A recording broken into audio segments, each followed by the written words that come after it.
ముఖ్యంగా అక్కడికి వెళ్ళడానికి నేను రీజన్ ఏంటంటే నువ్వు అడగక ముందు చెప్తున్నా, డిసప్పాయింట్మెంట్ అన్నారు కాబట్టి చెప్తున్నా.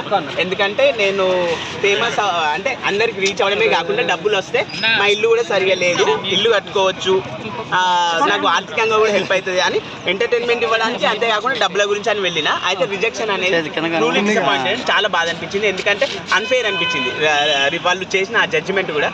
ఒకరు రెడ్ లేపగానే మిగతా వాళ్ళు రెడ్ లేపుతారు అంటే అందరూ అభిజిత్ని ఫాలో అవుతారు అనుకోవచ్చా అన్న? అవును, అభిజిత్ ఫస్ట్ నాకు రెడ్ లేపగానే మిగతా బిందు మేడం నాది సేమ్ ఒపీనియన్ అని రెడ్ లేపింది. యాక్చువల్లీ వాళ్ళంతా రెడ్లు అంటే ఆ రిజెక్షన్ అనేది అన్ఫెయిర్. ఎందుకంటే ఒక కామన్ మ్యాన్ అసలు అర్హత ఉన్న గరీబుల్లో మన లాంటి వాళ్ళు పోతేనే కదా. మరి అలాంటప్పుడు చెప్పొద్దు మీరు రండి షోకు, మేము ఆడిషన్స్ పెడుతున్నాం, అగ్ని పరీక్ష పెడుతున్నాం, కామన్ మ్యాన్లకే ఈ వేదిక, కామన్ మ్యాన్ ప్రూవ్ చేసుకోవాలి, బిగ్ బాస్ అనేది రియాలిటీ షో, ఇది కామన్ మ్యాన్స్కి ఇస్తున్నాం మేము అని అంతా డబ్బు కొట్టుకోవాల్సిన అవసరం లేదు. ఎందుకంటే ఎక్కడ కామన్ మ్యాన్కి ఇస్తారు, ఎక్కడ common man. Navdeep judgement correct కాదు. ఊరు నుంచి వచ్చి ఊపుకుంటూ వచ్చి అట్లా అవన్నీ కామెంట్లు చేయడము. నవదీప్ అసలు నన్ను కూడా అన్నాడు, నువ్వు ఈ ప్లాట్ఫామ్కి సెట్ కావు, నువ్వు సక్సెస్ కావాలంటే వేరే దగ్గరకో, ఇది నీకు సెట్ కాదంటే how can you judge based on any parameters. అంటే నువ్వు ఒక టాస్క్ ఇచ్చో లేకుంటే ఏదో ఒకటి చూసి పెర్ఫార్మెన్స్ చూసి నువ్వు అవ్వదు, నీతో అవ్వదు అని ఇట్లా చెప్పాలి. డైరెక్ట్ నువ్వు వెళ్ళిపో, సక్సెస్ అవ్వవు. 19 years ఉన్న జేనెత్కి అవకాశం లేదు, కానీ అమ్మాయికి ఇచ్చారు బయాస్ అనుకోవచ్చు అనేది.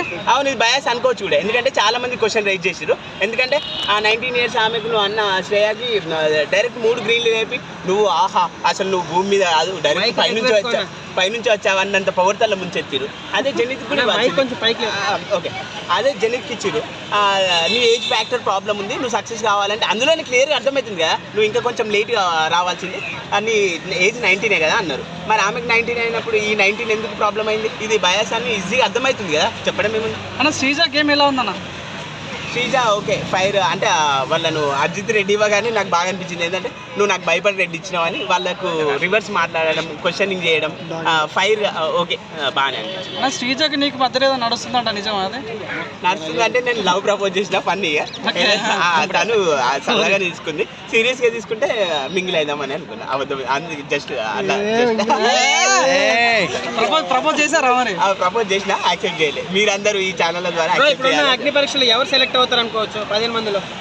అవును, నాకు అనిపిస్తుంది అంటే to be honest Sreeja performance అయితే ఇచ్చింది బాగానే, టాస్క్లు ఆడడం ప్రతి ఎపిసోడ్స్లో చూస్తుంటే.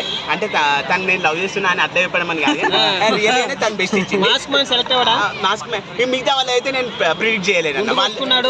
అదే మిగతా వాళ్ళది అయితే చెప్పలేమన్నా. ఎందుకంటే వాళ్ళు ఎందుకంటే ఎట్లా సెలెక్ట్ చేస్తున్నారు అనేది మొత్తం గజిబిజి అవుతుంది అన్నగారు. వాళ్ళంతా మీరు అన్నట్టు లవర్ కాబట్టి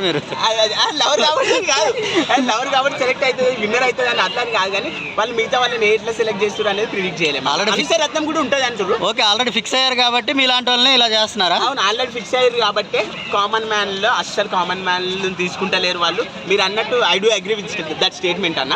ఎందుకంటే మంచి స్టేట్మెంట్ చెప్పారు మీరు. ఆల్రెడీ ఫిక్స్ అయ్యారేమో బహుశా అన్న అనుమానాలు వ్యక్తం అవుతున్నాయి. ఎందుకంటే కామన్ మ్యాన్ అర్హత ఉన్న అసలు వ్యక్తికి ఇస్తేనే న్యాయం జరుగుతుంది, టీఆర్పీ పెరుగుతుంది, మంచి హుందాతనం ఉంటుంది.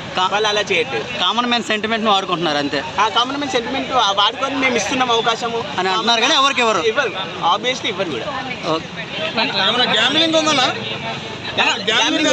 గ్యాంబ్లింగ్ ఉంది అని అనుమానాలు వ్యక్తం అవుతున్నాయి. రియల్గానే గ్యాంబ్లింగ్ ఉంది అని నాకు కూడా అనిపిస్తుంది. ఎందుకంటే నేను రిజెక్షన్ అయినా అన్న కారణం చేత అని కాదు, అది ఎక్స్పోజర్ వాళ్ళు గ్యాంబ్లింగ్ చేస్తున్నారు. మీకన్నా తోపు సెలబ్రిటీ లేదన్న అగ్ని పరీక్ష, మిమ్మల్ని రిజెక్ట్ చేయడానికి కారణం ఏందన్న? అసలు కారణం అంటే నవదీప్ గారు నేను స్టేజ్ ఎక్కగానే ఏమన్నాడంటే కామన్ మ్యాన్లు అని సెలబ్రిటీలను పిలుస్తున్నారు ఏంటి అని అంటే బహుశా నన్ను తను సెలబ్రిటీగా కన్సిడర్ చేసిండేమో. నాకంటే తోపు సెలబ్రిటీ లేరని నేను అట్లా చెప్పాను. కానీ కాకపోతే నేను ఫైనాన్షియల్లీ ఇంకేం బాగుపడలేదు. సెలబ్రిటీ అయితే కావచ్చు కానీ కాకపోతే ఫైనాన్షియల్గా బాగుపడలేదు కాబట్టి నన్ను కూడా కామన్ మ్యాన్గా కన్సిడర్ చేసి నాకు కూడా అవకాశం ఇస్తే చూస్తున్నారు అనుకోవచ్చా?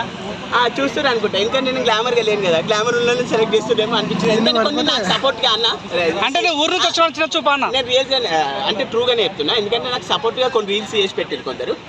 ఖూబ్సూరత్గా ఉండి అందంగా ఉండి ఇంకా ప్రాపర్టీ ఉండి ఇలాంటి వాళ్ళని తీసుకుంటారు మీరు, అసలు అయిన కామన్ మ్యాన్లను తీసుకుంటలేదు. ఎందుకు రాబోయ్ మరి ఇట్లా కామన్ మ్యాన్స్ తీసుకుంటున్నాం గరీబ్ వాళ్ళని తీసుకుంటున్నాం అని ఇట్లా చెప్తున్నారు మీరు, ఎందుకు రా అని కొందరు రీల్స్ చేసి నాకు మద్దతుగా ఇన్స్టాగ్రామ్లో కామెంట్లు కూడా ఏంటంటే నాకు సింపతి లాగా చాలా మంది, అంటే గ్రౌండ్ రియాలిటీ సింపతి అని అంటే వాస్తవాన్ని వాళ్ళు గ్రహించారు కాబట్టి అవే కామెంట్లు పెడతారు. ఎందుకంటే ఇలాంటి వాళ్ళకి మీరు సపోర్ట్ చేయకుండా అక్కడ మిమ్మల్ని అడిగారు కదా, చేసుకోండి అని అడిగారు. అవును. మీరు ఏం టాలెంట్ చూపించారు? టాలెంట్ ప్రూవ్ చేసుకోవాలంటే ఒక డైలాగ్ చెప్పమన్నారు, నా ఫేమస్ డైలాగ్స్ చెప్పిన నీ గురించి ఇంట్రడక్షన్ చెప్పాను అన్నారు. డైలాగ్ చెప్పండి. అన్న ఏమైనా కటింగ్ చేశారా మీ కన్వర్సేషన్? ఫేమస్ డైలాగ్ అన్నగారు చెప్పండి. Delivering dialogues.